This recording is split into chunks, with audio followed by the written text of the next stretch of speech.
Hello नमस्कार साथियों, कैसे हैं आप लोग। आशा आप लोग अच्छे होंगे। फ्रेंड्स देखिए, दिल्ली एमसीडी इलेक्शन के लिए मतदान हो चुका है। मतदान संपन्न होने के बाद क्या बन रहे हैं राजनीतिक समीकरण, सबसे सटीक एग्जिट पोल, जानिए कौन जीतेगा दिल्ली एमसीडी इलेक्शन। 7 दिसंबर को होगी मतगणना और मतगणना से पहले तमाम राजनीतिक विश्लेषकों की राय के आधार पर, सोशल मीडिया पर चल रहे तमाम ट्रेंड्स के आधार पर मैं आपको बताने वाला हूं कि दिल्ली एमसीडी का चुनाव कौन जीतेगा। तमाम हमने लोकल पत्रकारों से बातचीत की है। इसके अलावा दिल्ली के कई साथियों से बातचीत करने के आधार पर जो एग्जिट पोल बन के सामने आ रहा है, कौन मारेगा बाजी, चलिए हम देखते हैं।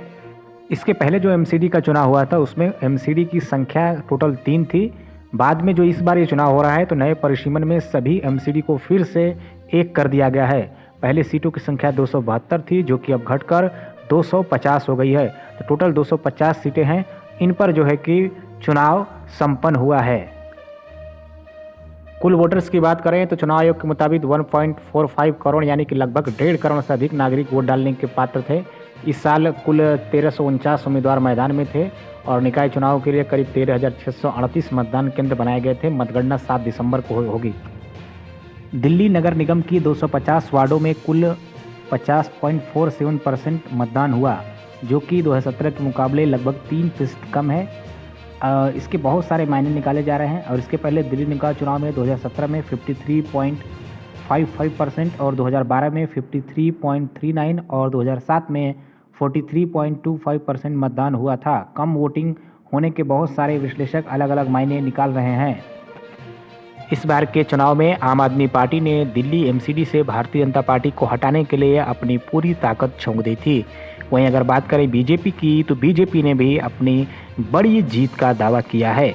दिल्ली में 2015 से ही लगातार संसदीय, विधानसभा और नगर निगम के चुनावों में हार झेल रही कांग्रेस ने भी इस बार अपना पूरा जोर लगाया है। 2017 के नगर निगम चुनाव में बीजेपी ने आम आदमी पार्टी और कांग्रेस को बेहद ही आसानी से हरा दिया था। 270 वार्डों में से 181 पर बीजेपी को 2017 में जीत मिली थी।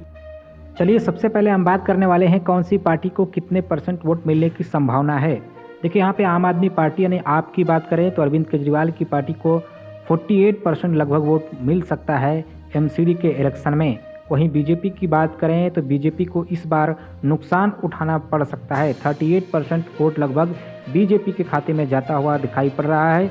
वहीं कांग्रेस के खाते में 10% वोट जा सकता है। अन्य की बात करें तो अन्य के खाते में 6% वोट जाने की संभावनाएं हैं। तो इस समय एमसीडी में एंटी इनकम्बेंसी का सामना भारतीय जनता पार्टी को करना पड़ रहा है। आम आदमी पार्टी बीजेपी से आगे निकलती हुई दिखाई पड़ रही है वोट परसेंटेज के मामले में। तो चलिए अब देखते हैं क्या सीटों पर भी कोई प्रभाव पड़ता है या फिर सीटों पर प्रभाव नहीं पड़ता है। चलिए हम बात कर लेते हैं सीटों की, कौन सी पार्टी के खाते में कितनी सीटें जा सकती हैं। सबसे पहले हम बात करेंगे सत्ताधारी पार्टी भारतीय जनता पार्टी यानी बीजेपी की। तो बीजेपी के खाते में 95 से लेकर 105 सीटें जाने की संभावना है हमारे ओपिनियन के हिसाब से। यानी 95 से 105 सीटें भारतीय जनता पार्टी जीत सकती है दिल्ली एमसीडी में। दिल्ली एमसीडी में कुल 250 सीटें हैं और बहुमत के लिए 126 सीटें जीतना अनिवार्य है। नेक्स्ट पार्टी की बात करें तो अगली पार्टी है आम आदमी पार्टी। आपकी बात करें तो आम आदमी पार्टी 120 से 130 सीटों के आसपास इस चुनाव में जीत सकती है। पिछली बार आम आदमी पार्टी भारतीय जनता पार्टी से हार गई थी, लेकिन इस बार आम आदमी पार्टी ने पूरा जोर लगाया है। तो 120 से 130 सीटें आम आदमी पार्टी पा सकती है। लेकिन यहाँ पर बीजेपी और आप के बीच कड़ी टक्कर दिखाई दे रही है बहुत सारे सीटों पर। तो वहाँ पे हार जीत का जो है कि आंकड़ा बदल भी सकता है। नेक्स्ट हम बात करें कांग्रेस पार्टी की। तो कांग्रेस पार्टी भी लगातार अपने आप को लड़ाई में दिखाने की कोशिश करती रही और लड़ती रही, लेकिन हमारे ओपिनियन के अनुसार कांग्रेस पार्टी को लगभग 20 से 25 सीटें मिलने की संभावना है। कांग्रेस पार्टी 20 से 25 सीटों के बीच ही सिमट सकती है। बहुत ज़्यादा कांग्रेस के लिए अपॉर्चुनिटी अभी दिल्ली के अंदर दिखाई नहीं पड़ रही है।